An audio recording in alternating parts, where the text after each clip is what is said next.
This is another DAM podcast about digital asset management. I'm Henrik DeGior. Today I'm speaking with Douglas Mullin. Douglas, how are you? I'm doing well, thanks. How are you, Henrik? Great. How are you involved with digital asset management? I'm the digital asset librarian for Oakley Incorporated in Southern California. I work for the design graphics department, which is one of several silos of content producers. I manage primarily final and master mechanicals for the signage that you would see. Let's say if you went into a sunglass hut or something, you saw signs in the windows. I have the master files, different regions and localities to download to print their own files. We also have product photography and video. We have several different departments working with that. With my executive sponsor, I have a project to try to create a real enterprise DAM program to bridge a lot of our content production silos. So those are my two main functions, that both working for one silo currently and then trying to build more of a proper enterprise DAM system. How does an organization focused on sports equipment use digital asset management? As mentioned, we have point of purchase signage. Lots of athlete photos get used. We have the signs that go up in stores that are selling our products, road signs, billboards, bus wraps, other things like that. We have, of course, a website which has a lot of content. Content marketing is a very big thing at a company like Oakley. We have an in-house photo studio.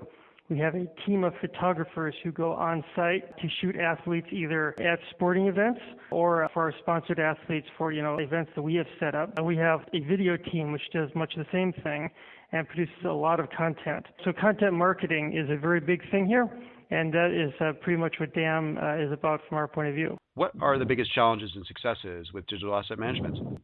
For us, the biggest challenge is really user interface issues and process issues. Currently running Artesia 6.8, which is a very powerful product, but it is a bit of an older product, and the user interface is not up to sort of, current standards. We've seen a lot of consumerization of the enterprise. People's tolerance for learning, challenging systems has gone down a lot over the years. And certainly at Oakley, that's an even bigger challenge. So a really strong user interface is something that we need. And as we look forward, Artesia is going to go away at some point, and we will get another product either from that vendor or from somebody else that's still undecided. So user interface challenges are a big thing for us. After that is process. What photos should be shared? What photos should not be shared? Which videos should or shouldn't be shared? There are lots of different factors that go into that calculation. Is a product a current product? Is it a past product? Is it a prototype product? Obviously the legal contract that we have with the athlete.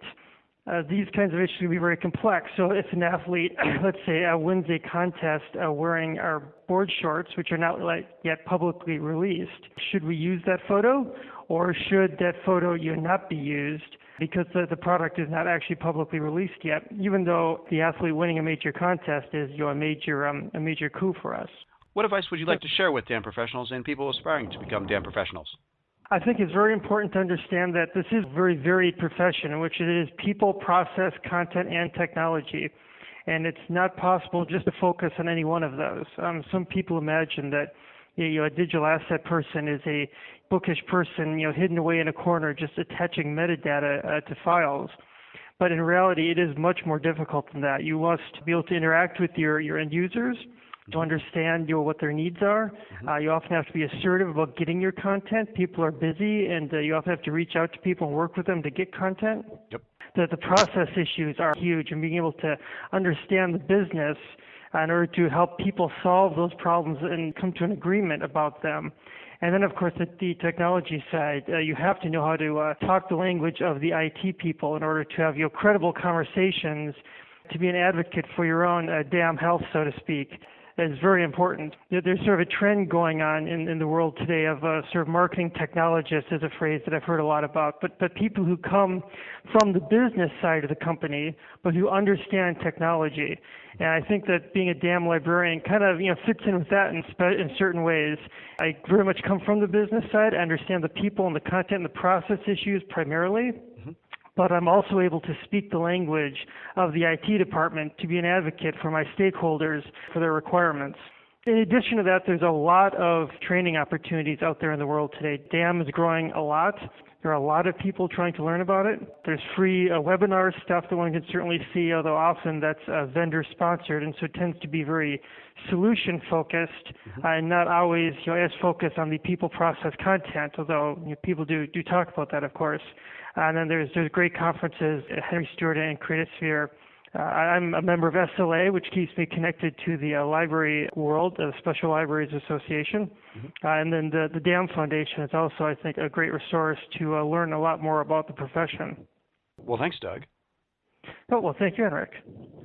For more on this and other digital asset management topics, log on to another-damblog.com. Another Dam podcast is available on Audioboo and iTunes. If you have any comments or questions, please feel free to email me at another-damblog@gmail.com. Thanks again.